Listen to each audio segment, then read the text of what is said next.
My name is Hilda. I'm 60 years old, and what I'm about to tell you today will forever change the way you see your own family. Just 3 days ago, my own son Damien and my daughter-in-law, Melissa, pushed my husband Henry and me off a 90-foot cliff.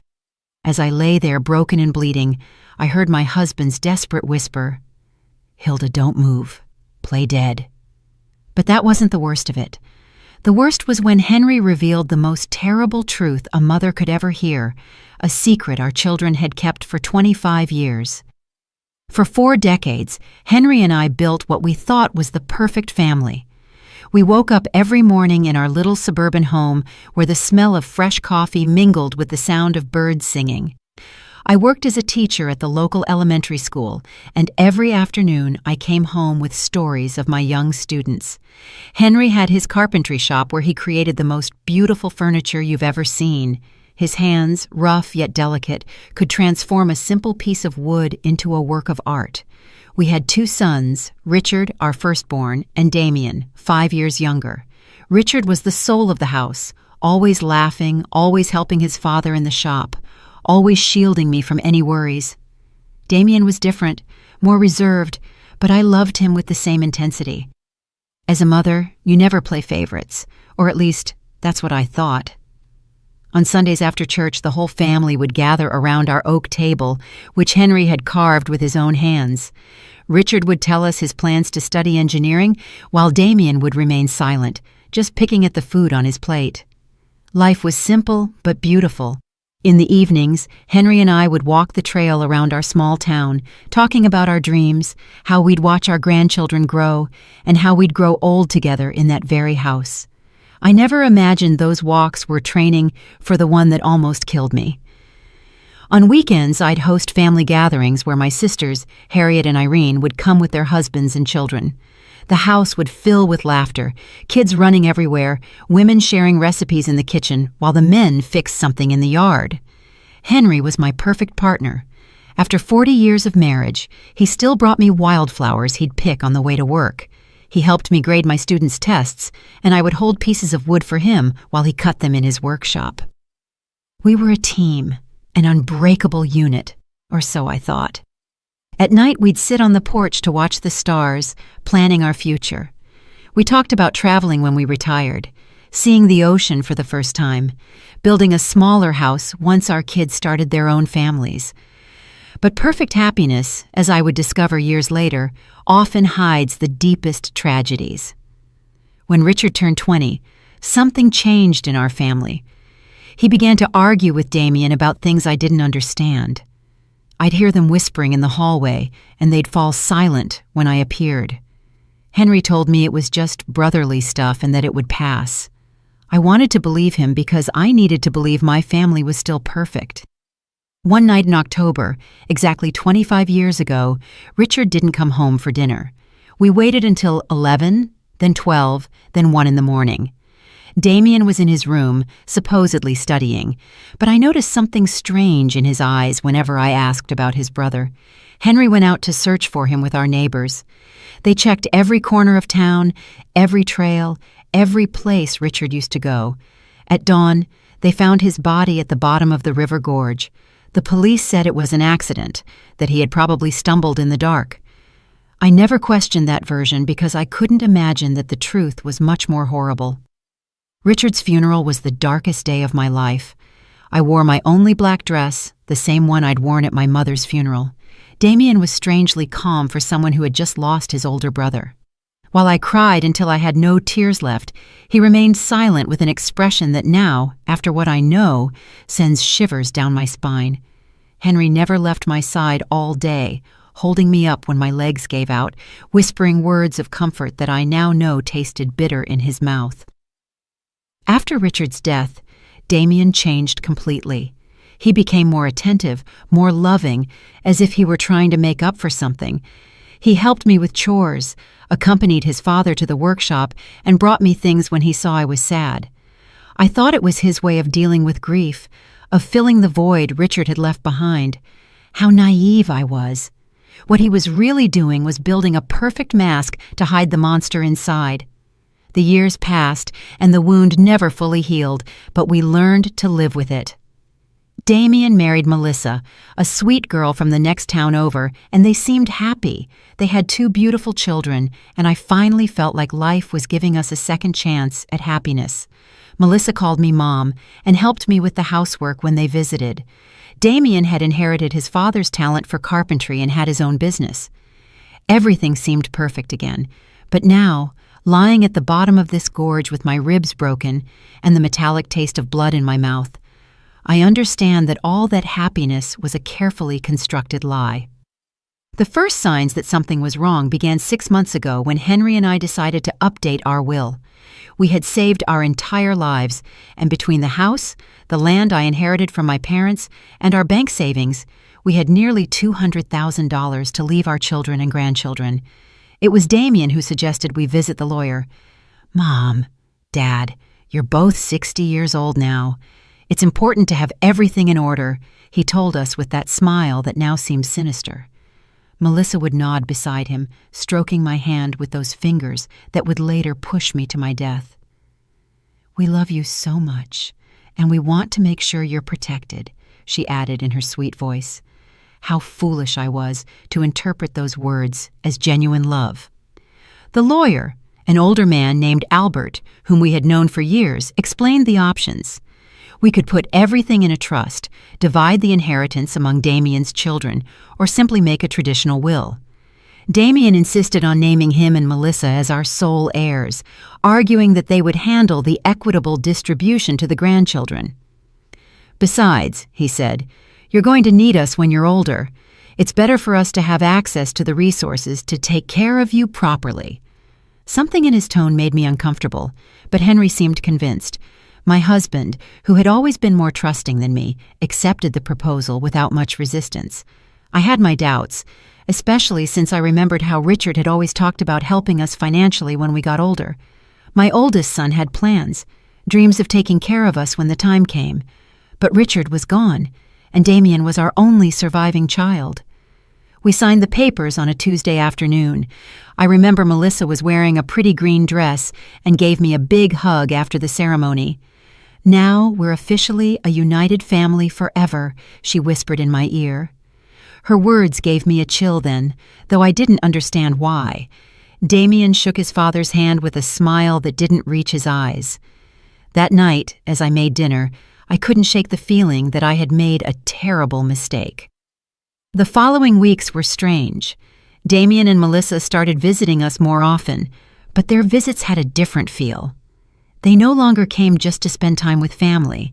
They always had suggestions about how we should improve the house, what investments we should make, or what life insurance policies we should get.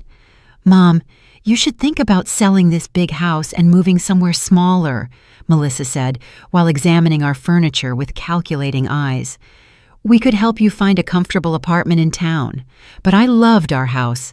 Every corner held a memory. Every room told a story of our 40 years of marriage. The kitchen where I had prepared thousands of meals for my family, the workshop where Henry created his masterpieces, the yard where our children and grandchildren had played. I couldn't imagine my life anywhere else." When I told them this, I saw a flicker of irritation in Damien's eyes that chilled me to the bone. "Mom, you're being irrational," he said in a tone he had never used with me before. "This house is too big for 2 people your age. If you fall down the stairs or something happens, we won't be able to help you in time." Melissa nodded vigorously, adding, "Besides, the upkeep must cost a fortune. It would be much smarter to sell now while the housing market is high and move to something more appropriate for your age." Henry began to consider their arguments. My husband, who had always been practical, started talking about the logic behind their suggestions. But I couldn't shake the feeling that there was something more behind all this pressure. One night, after another of these tense conversations, I asked Henry if he didn't think it was strange that Damien was suddenly so interested in our financial affairs. "Hilda, he just cares about us," he replied while brushing his teeth. "Maybe we should consider his suggestions. We're not as young as we used to be." But I saw something in my husband's eyes, a shadow of doubt he didn't want to acknowledge. Now I know that Henry already had his suspicions, that he had started to connect the dots that I didn't even know existed. Things escalated when Damien suggested we give him power of attorney over our finances. "It's just for precaution," he explained, while Melissa prepared tea in our kitchen as if she owned the place. "If one of you gets sick or has a health issue, we can manage your affairs without legal complications."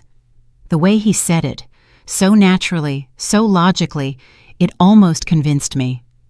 But there was something about his insistence that made me nervous. I couldn't sleep that night. I stayed awake staring at the ceiling, listening to Henry's breathing beside me, trying to understand why I felt so uneasy. The next day, I decided to call my sister Harriet for advice. Harriet had always been sharper than me, more suspicious of people's intentions. When I told her about Damien's pressure, she was silent for a long moment. "Hilda," she finally said, "doesn't it seem strange to you that Damien is so anxious to control your money? I mean, he has his own business, he's doing well financially.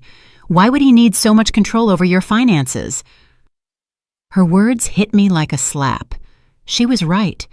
Damien had never seemed to have financial problems, had never borrowed money, had never shown any signs of needing our financial help.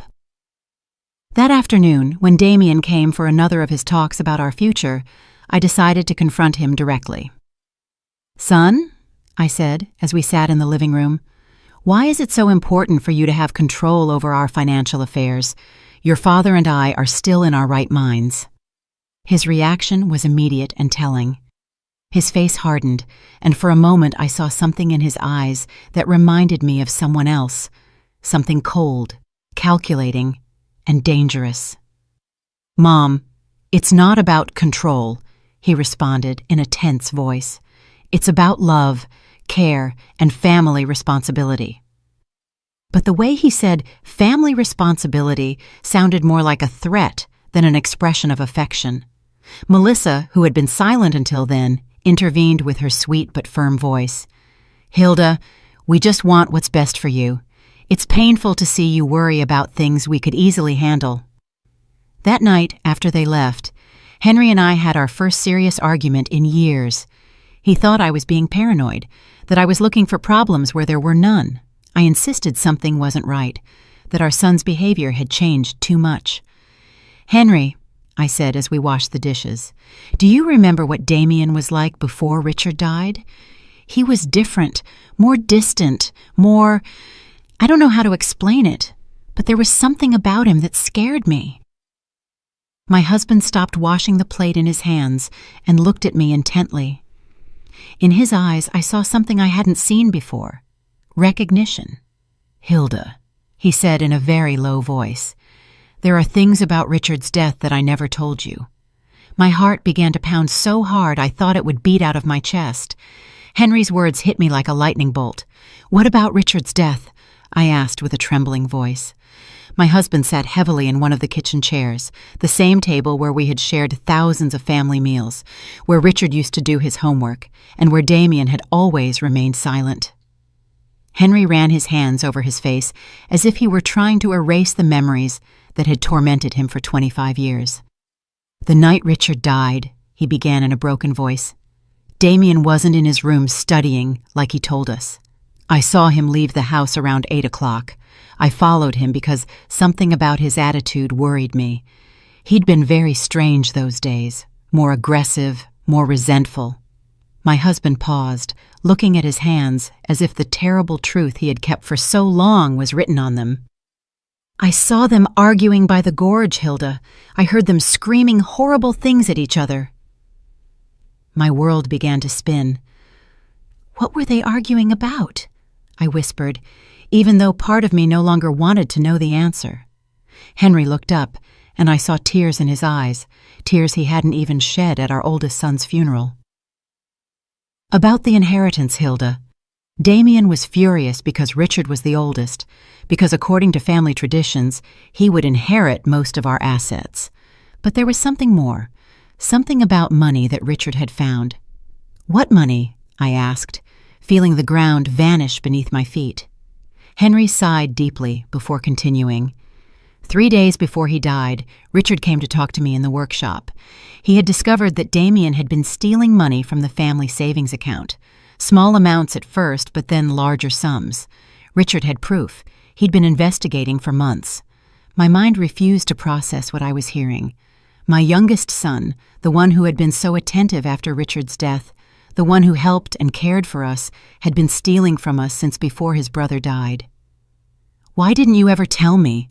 I accused Henry, feeling the betrayal multiply twofold.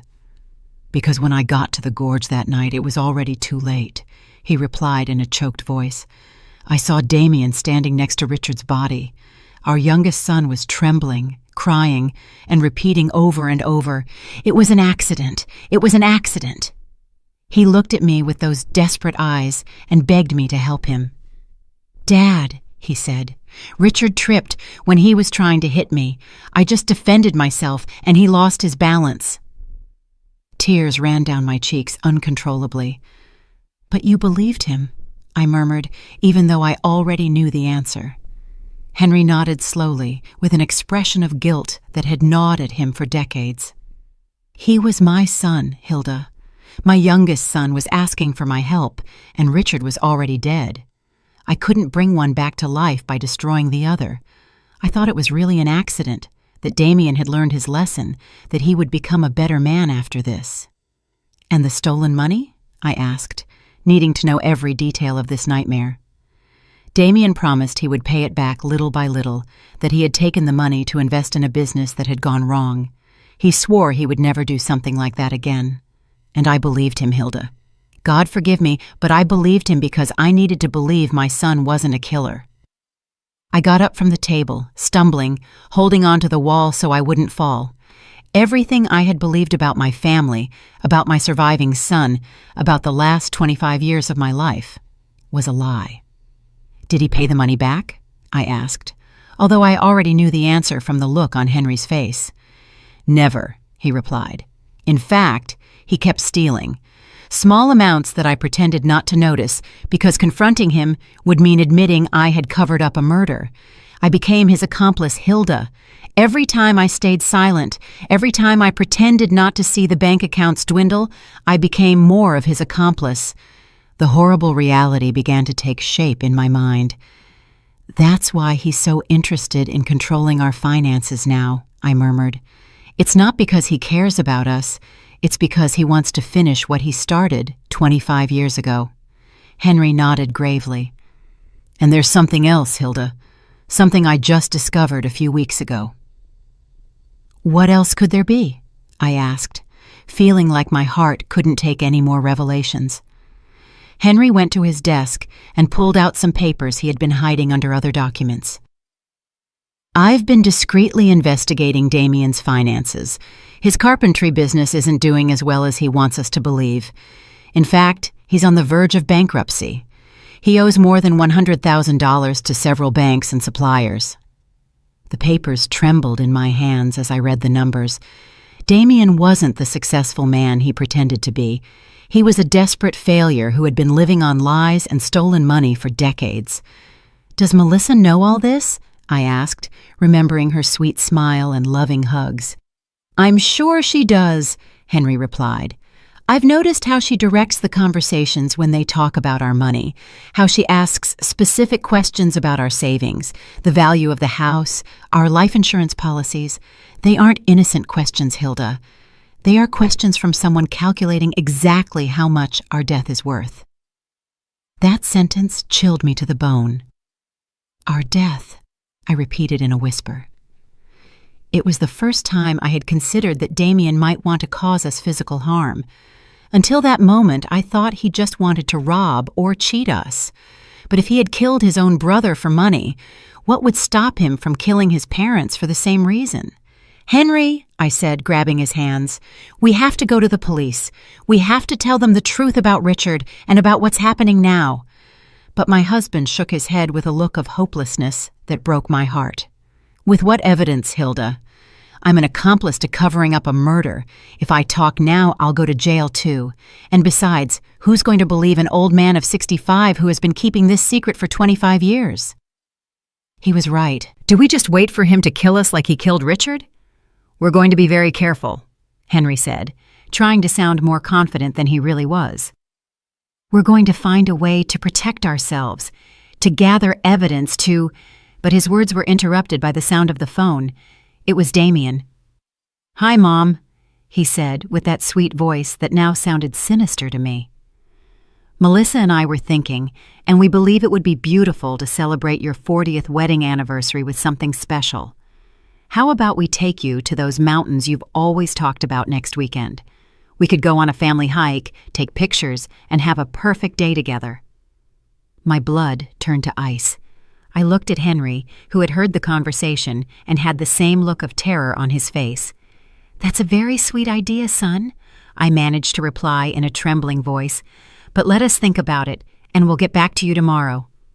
After hanging up, Henry and I looked at each other in silence, knowing we had just received an invitation to our own execution. "The mountains," I murmured. "He's going to take us to the mountains to kill us and make it look like an accident."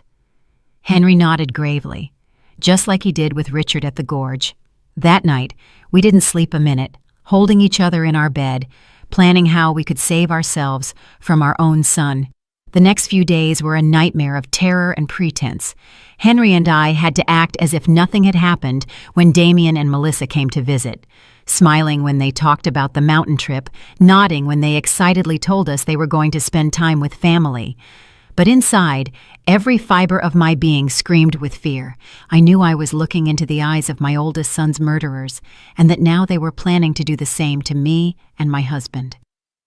Melissa arrived on Wednesday afternoon with a shopping bag and that radiant smile that now seemed like the grimace of a demon. "Hilda, dear," she said, hugging me with those arms that would soon push me to my death. "I bought some supplies for our mountain adventure. Cookies, water, fruit, everything we'll need for the picnic." She showed me the contents of the bag as if she were an excited child, but I could only think about how each of those items could be used to cover up our murder. "I also brought my new camera," she added, pulling out an expensive digital camera. "I want to capture every moment of this special day. They're going to be photos we'll treasure forever." The irony of her words made me sick. The only photos she would take would be of our broken bodies at the bottom of some cliff, if anyone ever found us. Damien appeared behind her, carrying a new-looking hiking backpack. "Dad," he said to Henry with feigned enthusiasm, "I bought all the necessary equipment for a safe hike: ropes, harnesses, lanterns, a first aid kit."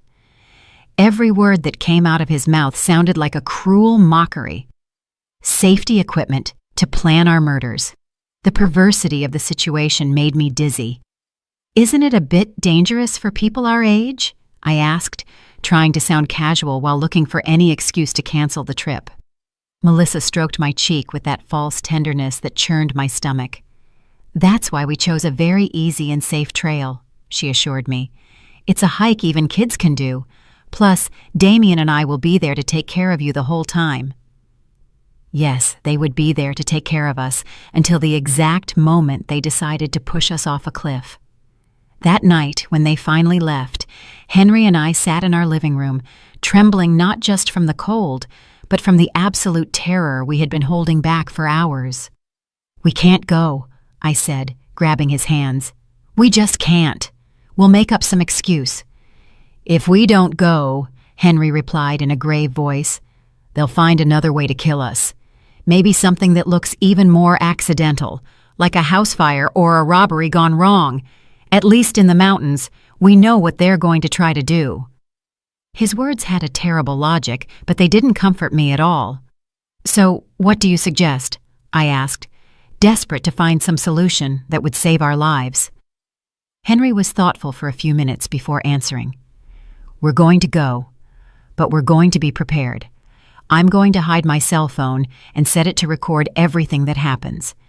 If we manage to survive, we'll have evidence.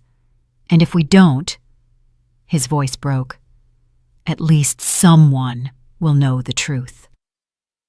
On Friday night, we could barely touch our dinner. We knew it might be our last meal together in our house, in that kitchen where we had shared so many happy moments when we were a real family. Henry reviewed his will one more time, making sure that if something happened to us, at least Damien wouldn't get everything without there being some record of our suspicions. "I wrote a letter," he confessed, pulling a sealed envelope from his desk. "It's addressed to your sister Harriet. In it, I explain everything we know about Richard's death and what we believe Damien plans to do to us. I hid it in the place where we keep our important documents. If we don't return from this trip, at least she'll know where to look for the truth." That night we went to bed, holding each other, whispering words of love that could be our last. "If something happens to me," Henry said, "I want you to know that these 40 years with you have been the best of my life. Despite everything, despite the mistakes and the secrets, I love you more than my own life." I cried in silence, memorizing the rhythm of his breathing, the warmth of his body, the smell of his skin. Saturday dawned with a clear sky that seemed to mock our situation. Damien arrived early, whistling a cheerful tune that chilled my blood. "Morning, lovebirds," he called from the front door. "Ready for your big adventure?" Melissa appeared behind him, radiant as a bride on her wedding day, except this was a wedding with death. During breakfast, which we could barely eat, Damien explained the route we would take in detail. "It's a beautiful trail," he said, spreading a map on the table. "It leads to a lookout where you can see the whole valley. They say the views are spectacular." His eyes shone with an enthusiasm that seemed demonic. Of course the views would be spectacular. They would be the last we would see in our lives. "The trail has some steep parts," Melissa added, as if giving us useful tourist information, "but nothing that experienced hikers like you can't handle." Her comment about our supposed hiking abilities sounded like a cruel joke. We were two 60-year-olds who barely walked through the park once in a while. As we loaded the car, I saw Damien meticulously checking his backpack, making sure he had everything he needed for his plan. I saw ropes, a small shovel, and something that looked like a flare gun. "What's that for?" I asked, pointing to the gun. "For safety," he replied without missing a beat. "If we get lost or something goes wrong, we can send a distress signal." Of course, they would send a distress signal after pushing us off a cliff so our bodies could be found, and it would be confirmed that it was a tragic accident during a family hike. Everything was calculated. Every detail had been planned to make our murders look perfectly natural. The car ride to the mountains lasted 2 hours that felt like an eternity. Melissa put on cheerful music, and she sang along with the songs as if we were really going on a fun family outing. Damien drove carefully, obeying all the speed limits, stopping at every stop sign. He didn't want to risk an accident that would ruin his perfect plans. During the trip, Henry discreetly took my hand and activated the recording on his phone. Everything that happened from that moment on would be recorded. If we managed to survive, we would have proof. If not, at least the truth wouldn't die with us. When we finally arrived at the trailhead, my heart was pounding so hard I thought it would beat out of my chest. The place was beautiful, with tall trees and the sound of a nearby river, but for me, it had become the setting for my own execution. Damien and Melissa took their backpacks out of the car, smiling and joking as if it were the happiest day of their lives. "Ready for the adventure?" Damien asked. And for the first time in 25 years, I saw the same cold glint in his eyes that he'd had the night he killed his brother. The trails started out relatively easy, winding between lush trees and moss-covered rocks. Melissa walked ahead of us, constantly taking pictures and commenting on the beauty of the landscape.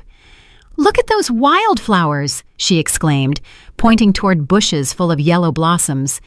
"And that beautiful bird!"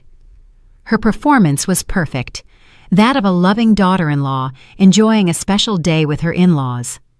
Damien walked behind us, supposedly to make sure we didn't fall behind, but I could feel his eyes on our backs like daggers.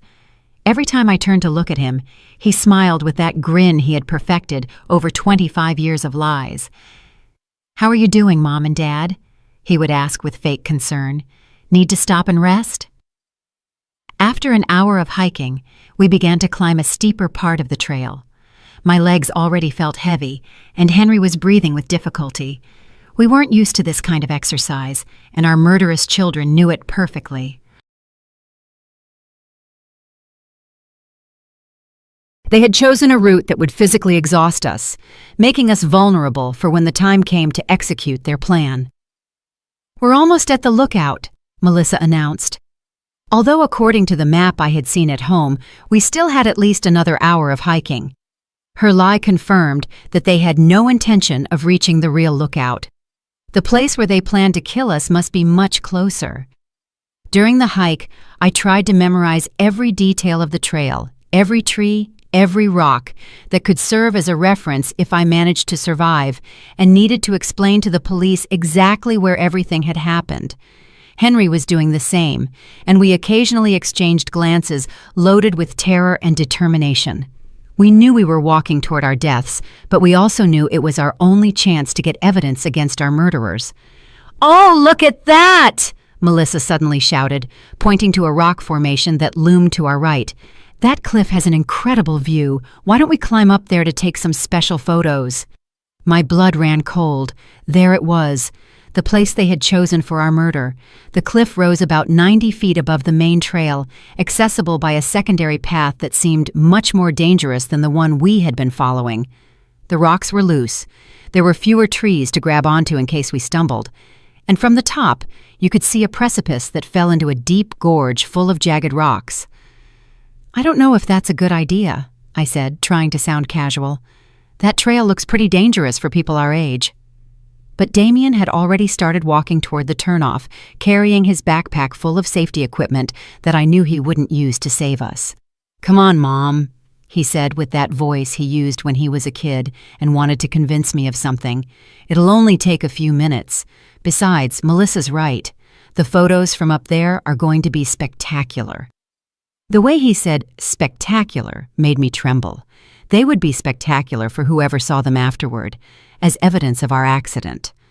Henry squeezed my hand discreetly, reminding me that his phone was recording everything. We had to go on. We had to go all the way to get the evidence we needed. If we refused now, they would simply find another opportunity, another place, another excuse to kill us. The climb to the cliff was exhausting. The loose rocks slid under our feet, and more than once I was about to fall. But the most terrifying thing was realizing how perfect this place was for a murder. If someone accidentally tripped and fell from the top, there would be no way to survive, and most importantly, there would be no witnesses.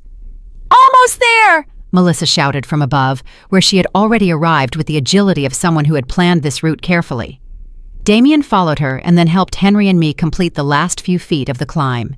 His hands on my arms felt like the claws of a vulture. The lookout was indeed spectacular. From there you could see the whole valley, the mountains in the distance, and the river winding through the trees. In any other circumstance, it would have been a beautiful moment to share with family. But knowing what I knew, the place seemed like the perfect setting for a nightmare. "Come over here for the photos," Melissa shouted, positioning herself near the edge of the cliff. "I want the valley to be in the background." Henry and I approached slowly, each step bringing us closer to our final destination. I could see Damien strategically positioning himself behind us, calculating angles, measuring distances. "Perfect!" Melissa exclaimed, raising her camera. "Now hug each other and smile."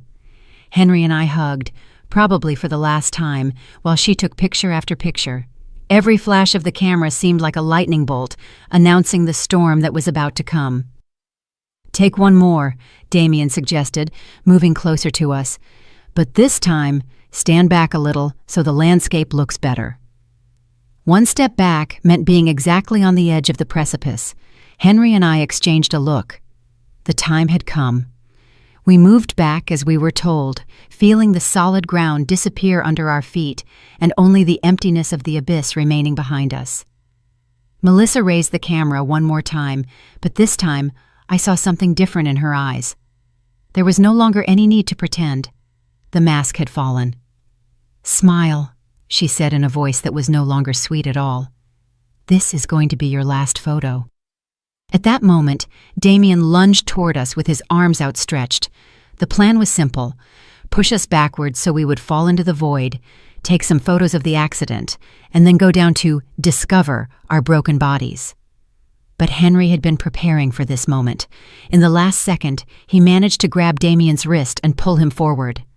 "If we're going to die, you're coming with us," he shouted with a fury I had never seen in him before. For a moment, all four of us were teetering on the edge of the cliff, holding on to each other in a macabre dance between life and death. Melissa screamed and tried to help Damien, but the weight of all of us was too much. I felt the ground give way under my feet, felt gravity begin to win the battle. And then the four of us fell together, locked in a deadly embrace, screaming as the air whistled around us and the rocky ground approached at breakneck speed. In those seconds that lasted an eternity, I thought of Richard, of how he must have felt when Damien pushed him into the gorge 25 years ago. The impact was brutal. I heard the horrible sound of bones cracking, the sound of my own body shattering against the rocks. The pain was indescribable, but even more terrible was the taste of blood in my mouth and the certainty that this time Damien had won. This time there would be no witnesses to tell the truth. But then I heard Henry's voice, weak but clear. "Hilda, don't move. Play dead." And I realized something incredible. I was still alive. The pain was so intense, I thought I would go crazy. Every fiber of my body screamed in agony. I felt blood running down my face and something wet and sticky soaking my clothes. But Henry's voice echoed in my ears like a divine command. "Play dead." With a willpower I didn't know I possessed, I remained completely still, controlling even my breathing so it would be imperceptible. A few feet away, I could hear the moans of pain from Damien and Melissa. They had also survived the fall, but from their groans, they seemed to be in worse condition than we were. "Melissa," I heard my son's broken voice. "Are you okay?" His concern for his wife made my stomach churn. This man, who had murdered his own brother and had tried to kill us, was still capable of feeling love for someone. "I think I broke my leg," Melissa moaned. "It hurts so much, Damien. And what about the old people?" The disrespectful way she referred to us confirmed what I already knew.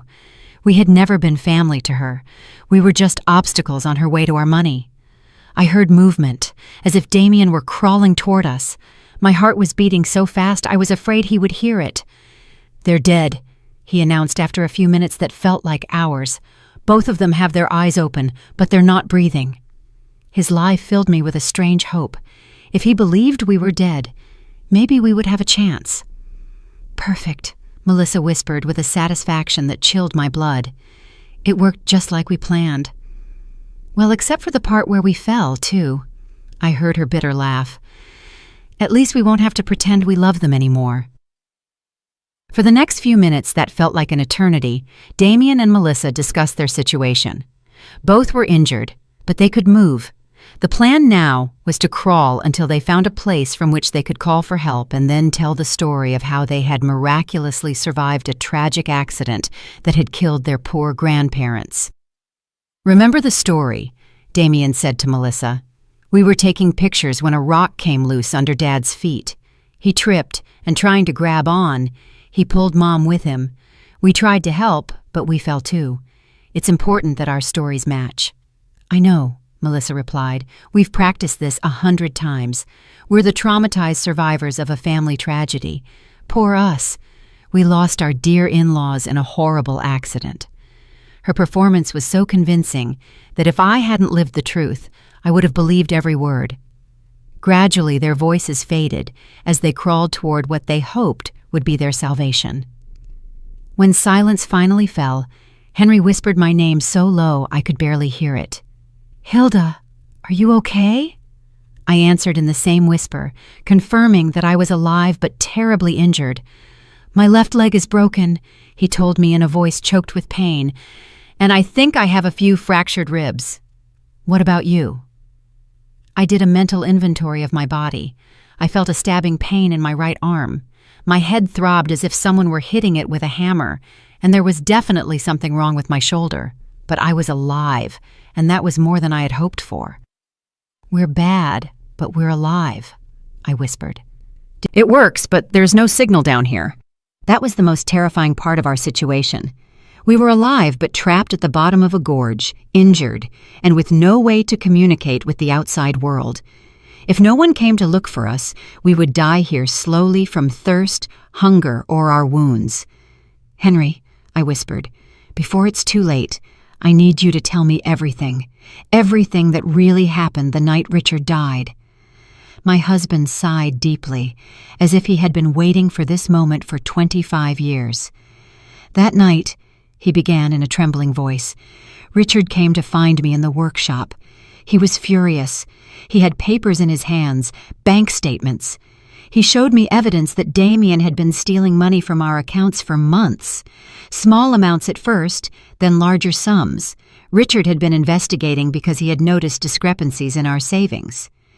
The physical pain mingled with the emotional pain as I listened to the truth that had been hidden for decades. "Richard wanted to confront Damien that same night," Henry continued. "I tried to calm him down, to convince him to wait until the next day, but he was determined. He said he couldn't sleep knowing his younger brother was stealing from us." "And you followed him?" I asked, even though I already knew the answer. "I followed him because I was afraid of what might happen. I knew Richard's temper when he got angry, and I also knew... Well, I had noticed something strange about Damien lately, a coldness that sent shivers down my spine."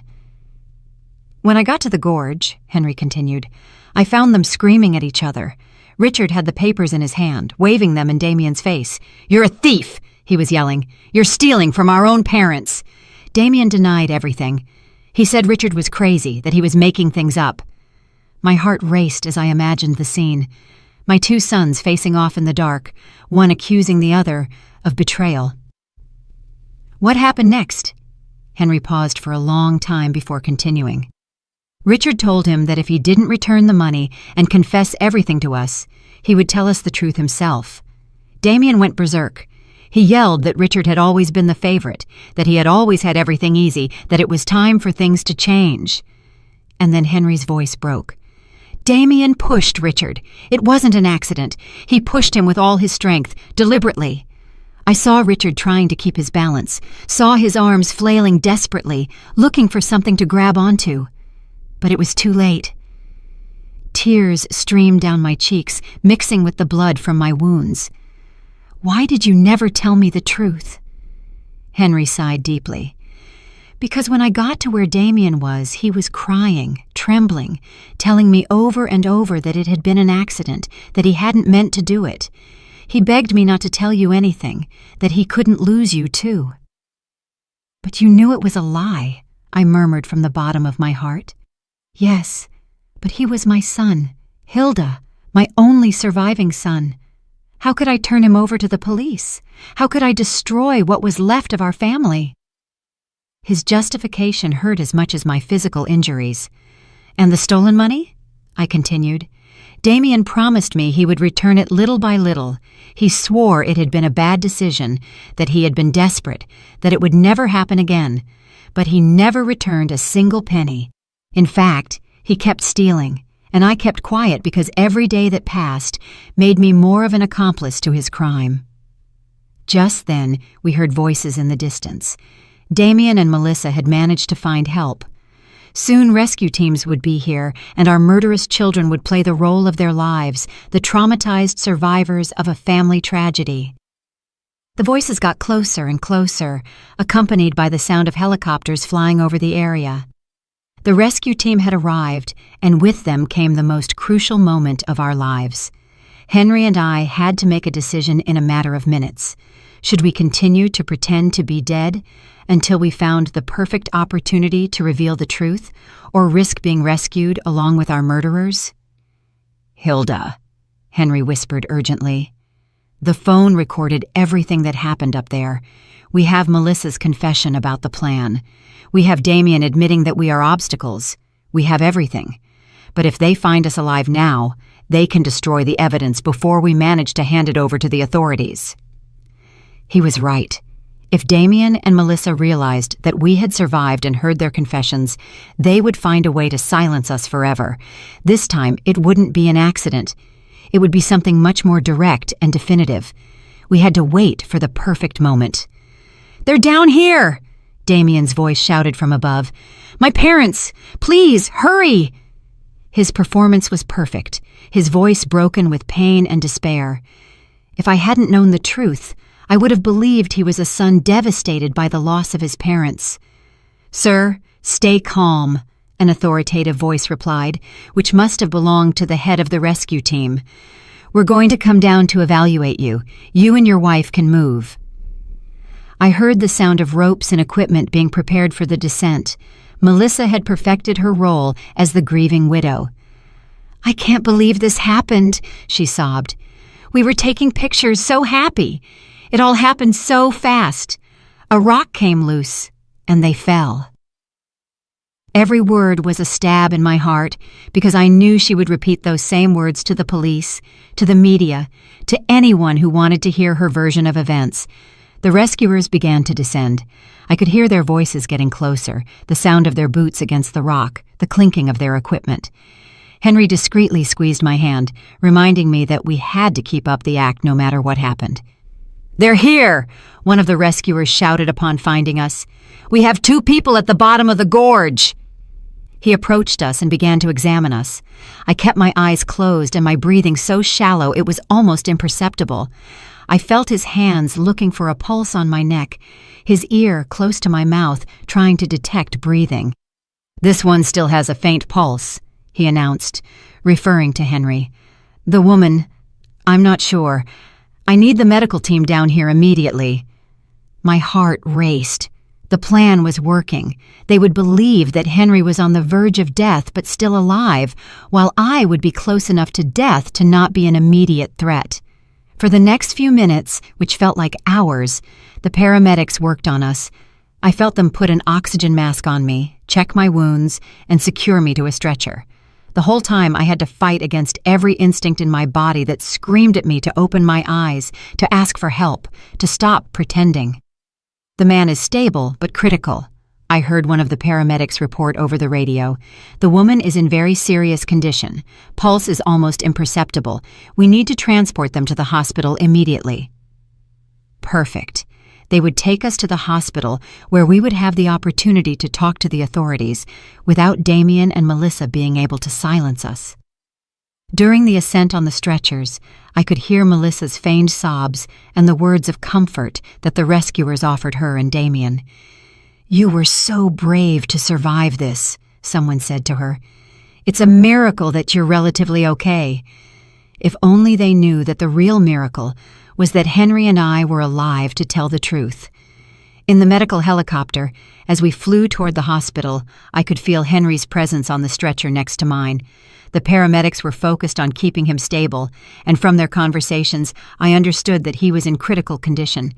His injuries were more serious than mine, and for a terrible moment, I feared he might die before we had the chance to reveal the truth. "Ma'am," I heard one of the paramedics say to me, "if you can hear me, hold on. We'll be at the hospital in a few minutes."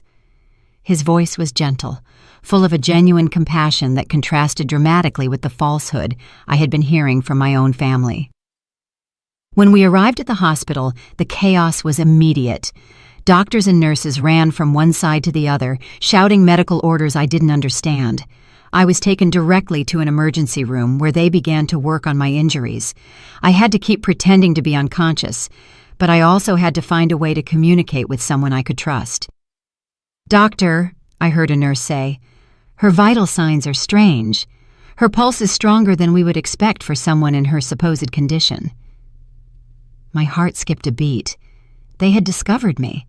I was such a bad actress that my own body was betraying me. The doctor murmured. "It happens sometimes in cases of extreme trauma. The body has mysterious ways of clinging to life. Let's keep a close..." The lady, "Well, the next few hours will be crucial. We've done everything we can." Melissa made a sound that was supposedly a sob of pain, but to me sounded like a sigh of relief. "Can we see them?" Damien asked. "Just for a few minutes. We need to say goodbye, just in case." The doctor agreed, and soon I heard footsteps approaching my bed. It was the most dangerous moment of all. I had to convince my murderous son that I was really dying. I felt Damien's presence next to my bed. His hand touched mine, and it was all I could do not to pull my hand away immediately. "Mom," he whispered, "if you can hear me, I want you to know that I love you. I'm so sorry this happened." His words were poisoned honey, sweet on the surface, but deadly in their essence. Melissa approached from the other side. "Hilda, dear," she murmured, "you've been like a mother to me. We'll never forget you." Liar. The only reason they wouldn't forget me was because they would have to live with the knowledge that they had murdered me. But then Damien leaned closer to my ear and whispered something that chilled my blood. "I hope you've learned your lesson, Mom. You should never have asked so many questions about our finances. Some truths are better left buried, just like Richard." At that moment, I knew our plan had worked. Damien had just confessed, and even though I had no way to record it, there was a nurse in the room who had heard every word. Damien's whisper echoed in my ears like a direct confession of his guilt. He had mentioned Richard. He had admitted that some truths should remain buried. And most importantly, he had acknowledged that our questions about finances had been the reason for our accident. But I needed more than that. I needed a full confession that couldn't be misinterpreted or denied later. The nurse who had overheard the comment, a young woman named Inez, according to her ID badge, had frozen next to the monitoring machine. I saw through my half-closed eyelids as her eyes widened in surprise and horror. She had heard something she shouldn't have heard, and her expression told me she understood the implications of those words perfectly. "What did you say about Richard?" Melissa whispered, obviously surprised by the mention of the dead brother. Damien tensed, realizing he had said too much. "Nothing," he muttered. "I just meant, well, Mom always wondered what really happened that night. I guess it doesn't matter anymore, but it did matter." And Melissa was smart enough to realize that her husband had made a mistake. "Damien," she said in a tense voice, "let's go. The doctors need space to work." I could feel the tension between them, the mutual understanding that they had said too much in the wrong place. After they left, the nurse, Inez, approached my bed. "Ma'am," she whispered so low I could barely hear her, "I know you can hear me. What I just heard is not normal. If you are in danger, you need to tell me somehow." Her voice had an urgency that filled me with hope. Someone else had started to suspect. Very slowly, almost imperceptibly, I moved my index finger. It was the smallest possible movement, but Inez noticed it immediately. "Oh my God," she whispered. "She's pretending to be unconscious." I moved my finger again, this time twice. "Yes, listen," she said, leaning even closer. "I'm going to pretend I'm checking your monitors. If you are in danger from those people who were just here, move your finger 3 times. Without hesitation, I moved my finger 3 times. Inez gasped, "They did this to you?" 3 more movements. The nurse moved away from my bed and pretended to check my IV while she processed what she had just discovered. I could see in her expression that she was struggling with the decision of what to do. Finally, she approached me again. "I'm going to talk to the doctor in charge," she whispered, "but I need you to keep pretending until we can protect you. Do you understand?" I moved my finger once. The next few minutes were agonizing. Inez left the room, and I was left alone, waiting and praying that she would believe my story and take the right actions. Finally, I heard footsteps approaching. It was Inez, accompanied by an older man who must have been the chief doctor and, surprisingly, 2 police officers. "Ma'am," the doctor said in a low voice, "Nurse Inez told me about your situation. If you can hear me, we need you to know that you are safe now. The officers are here to protect you." A wave of relief so intense almost broke my act. "Can you open your eyes?" one of the officers asked. Slowly, very slowly, I opened my eyes. The hospital light blinded me for a moment, but I gradually managed to focus on the worried faces surrounding me. "Thank God," Inez murmured. "I thought I was going crazy." "Ma'am," said the police officer, a middle-aged man with a serious expression, I'm Detective Johnson. We understand you may be in a very dangerous situation. Can you tell us what really happened on that mountain?" My voice came out as a raspy whisper after hours of pretending to be unconscious. My son and his wife pushed us."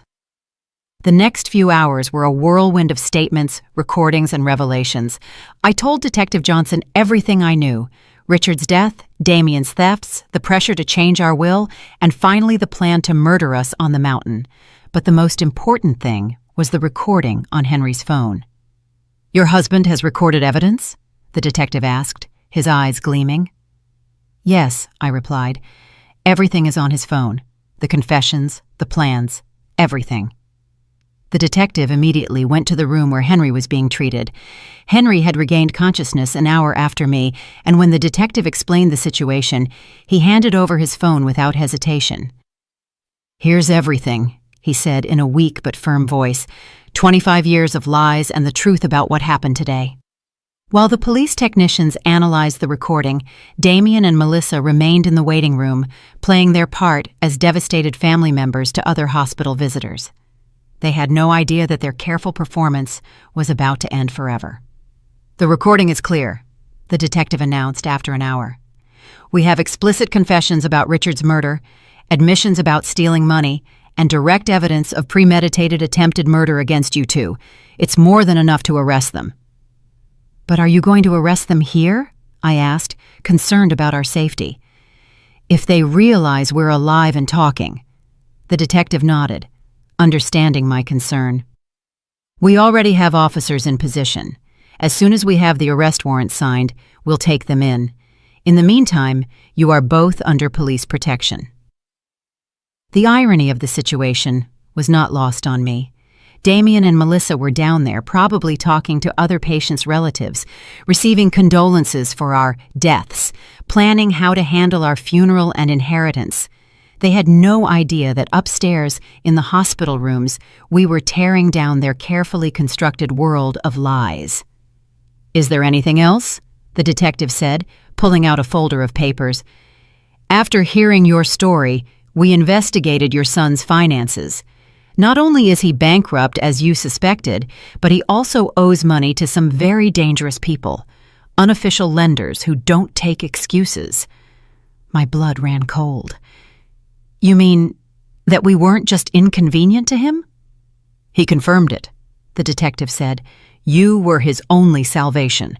With your inheritance, he could pay off his debts and start over. Without you, he would probably be dead in a few weeks." That revelation added a new dimension to the betrayal. He hadn't just seen us as obstacles. He had seen us as his financial lifesaver. Our death was not just convenient for him. It was absolutely necessary for his survival. "And what will happen to our grandchildren?" I asked, feeling a new wave of pain at the thought of Damien and Melissa's innocent children. "Social services will take temporary custody of them," the detective replied gently. "But as I understand it, you could apply for custody once you recover from your injuries." The idea of raising the children of our own murderers was overwhelming, but it was also the only way to ensure that something good would come out of this nightmare. Those children were innocent, and they deserved a chance to grow up in a home where love was real, not feigned. "It's time," the detective announced when an officer entered the room with papers in hand. "The warrants are signed. We're going to arrest them now." Through the window of my room that overlooked the hospital parking lot, I could see police officers discreetly positioning themselves. The moment I had been waiting for 25 years had finally arrived. "Damien Black and Melissa Black," I heard the firm voice of the officer in charge. "You are under arrest for the murder of Richard Black and the attempted murder of Hilda and Henry Black." The silence that followed was deafening. Then Melissa's hysterical voice. "What are you talking about? We're the victims here. Our in-laws died in an accident." "Ma'am," the officer replied calmly, "your in-laws are alive, and they have provided complete evidence of your crimes." There was a moment of absolute silence, followed by a scream of desperation from Damien. "That's impossible! We saw them die! They were dead!" His involuntary confession was captured by the police recorders, adding another piece of evidence to their case. Through the radio, I heard Melissa begin to blame Damien. "It was all his idea. I didn't want to do any of this. He forced me." And Damien, in desperation, screamed, "You were the one who suggested the cliff. You planned all of this." In a matter of minutes, the alliance that had lasted for years fell apart as each one tried to save their own skin. Detective Johnson returned to my room an hour later with an expression of satisfaction mixed with sadness. "They're arrested and on their way to the station," he informed me. "They're both trying to blame each other, which only strengthens our case. But there's something else I need to tell you." "What else?" I asked, though I wasn't sure my heart could handle any more revelations. "During the arrest, we found this in your son's backpack," he said, showing me a small digital recorder. "Apparently, he had been recording his conversations with you and your husband for the past few weeks, probably looking for evidence that you suspected something." My blood ran cold. "What does that mean?" The detective sighed. "It means he knew you were starting to discover the truth. The trip to the mountain wasn't a spontaneous decision. It was a direct response to your suspicions. In one of the recordings, you can clearly hear Melissa telling him, 'We have to act fast before they go to the police.' The depth of the planning and the coldness of the calculation took my breath away. They hadn't just planned to kill us. They had been monitoring our conversations, evaluating the level of danger we posed to them. We were mice in a maze, and they had been the scientists observing our every move." "There's something else," the detective continued, "that we found in the investigation of his finances. Your son not only owed money to dangerous lenders, but he had also forged your signature on several documents, trying to access your bank accounts. If you had died on that mountain, he would have had immediate access to all your resources." Every new revelation was like another stab. My own son had not only planned to murder me, he had been actively stealing from me, forging my signature, and violating every principle of family trust I had tried to instill in him. "How much money did he steal in total?" I asked, though I wasn't sure I wanted to know. "About $50,000 over the last 5 years, the detective replied. "Small amounts that he thought you wouldn't notice, but which, when added up, amount to a significant sum." The money Henry and I had saved over decades of hard work, penny by penny, had been financing our son's life of luxury while he planned our murder. The following days in the hospital were a whirlwind of police interviews, visits from lawyers, and calls from news media that had picked up the story. The local press had titled the case "The Most Horrible Family Betrayal of the Decade," and reporters from all over the country wanted to hear our version of events. My sister Harriet arrived from the neighboring town, crying and hugging me as if she hadn't seen me in decades. "Hilda," she said over and over, "I always knew there was something strange about Damien after Richard's death, but I never imagined he was capable of this." Her words comforted me because they confirmed that my maternal instincts hadn't been completely blind. "And the kids?" I asked about my grandchildren, who were now in the temporary custody of social services. "I saw them yesterday," Harriet replied sadly. "They're confused, asking why their parents can't come home. They're too young to understand what really happened." The lawyer we had hired, the same Albert who had prepared our will, came to see us with news about the legal process. "The case is solid," he assured us, "with the recordings, the confessions during the arrest, and all the financial evidence. It's almost impossible for them to escape significant convictions." But then he added something that chilled me to the bone. "However, they are trying to negotiate a lesser guilty plea by claiming it was a crime of passion, not premeditated." "A crime of passion?" I exclaimed indignantly. "They planned this for weeks, bought special equipment, and chose the perfect place." Albert nodded gravely. "I know, and we have evidence of premeditation, but their lawyers are going to argue that it was a desperate decision made under extreme financial pressure." The idea that they could receive reduced sentences for their crimes filled me with fury. They had murdered Richard. They had tried to murder us. They had stolen our money for years. and now they wanted to present themselves as victims of circumstances. "What can we do to ensure they get what they deserve?" I asked. "Testify," Albert replied simply. "Your testimony, combined with all the evidence, will be crucial for the jury to understand the true nature of these crimes. But I warn you, it's going to be emotionally devastating to face your son in court." He was right. The idea of looking Damien in the eyes during the trial, of listening to his lawyers try to justify the unjustifiable, of publicly reliving every moment of this nightmare, was overwhelming. But it was what I had to do for Richard, for us, and for my grandchildren who deserve to know the truth about their parents. 3 weeks after the arrest, Henry and I were finally able to go home. Our wounds had healed enough to allow us to move, although he still needed crutches, and I had my arm in a sling. The house felt strange, as if it were the set of a play after all the actors had left. Everything was exactly as we had left it on the day of our family outing. The breakfast dishes were still in the sink, the bed was unmade. The flowers Damien had brought me that week were still on the kitchen table, now withered and dead. It was as if time had stopped at the moment our normal lives ended forever. "Do you think we'll ever be happy again?" I asked Henry that first night back as we lay in our familiar bed. He hugged me with his uninjured arm and sighed deeply. "I don't know, Hilda," he said, "but we're alive. We have the truth on our side, and for the first time in 25 years, we don't have to live with secrets." The trial began 6 months later. On the day I had to testify, I looked Damien directly in the eyes for the first time since the arrest. I saw no remorse, no pain. I didn't see the son I had raised. I saw a cold and calculating stranger who had disguised himself as my son for decades. When I finished my testimony, after recounting every horrible detail of our experience, I addressed him directly from the witness stand. "Damien, I don't know who you are, but you are no longer my son. My son died the night you killed Richard, and what has been living in his place for 25 years is a monster that I unwittingly helped raise." The jury deliberated for 3 days before finding Damien guilty of first-degree murder for Richard's death and first-degree attempted murder for what he did to us. Melissa received the same conviction as an accomplice. Both were sentenced to life in prison without the possibility of parole.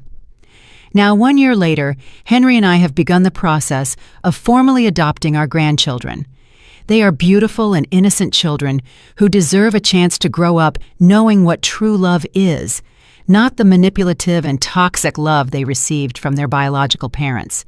Every night when I tuck them in, I tell them about their Uncle Richard, the brother they never knew. I tell them about his kindness, his honesty, his dream of being an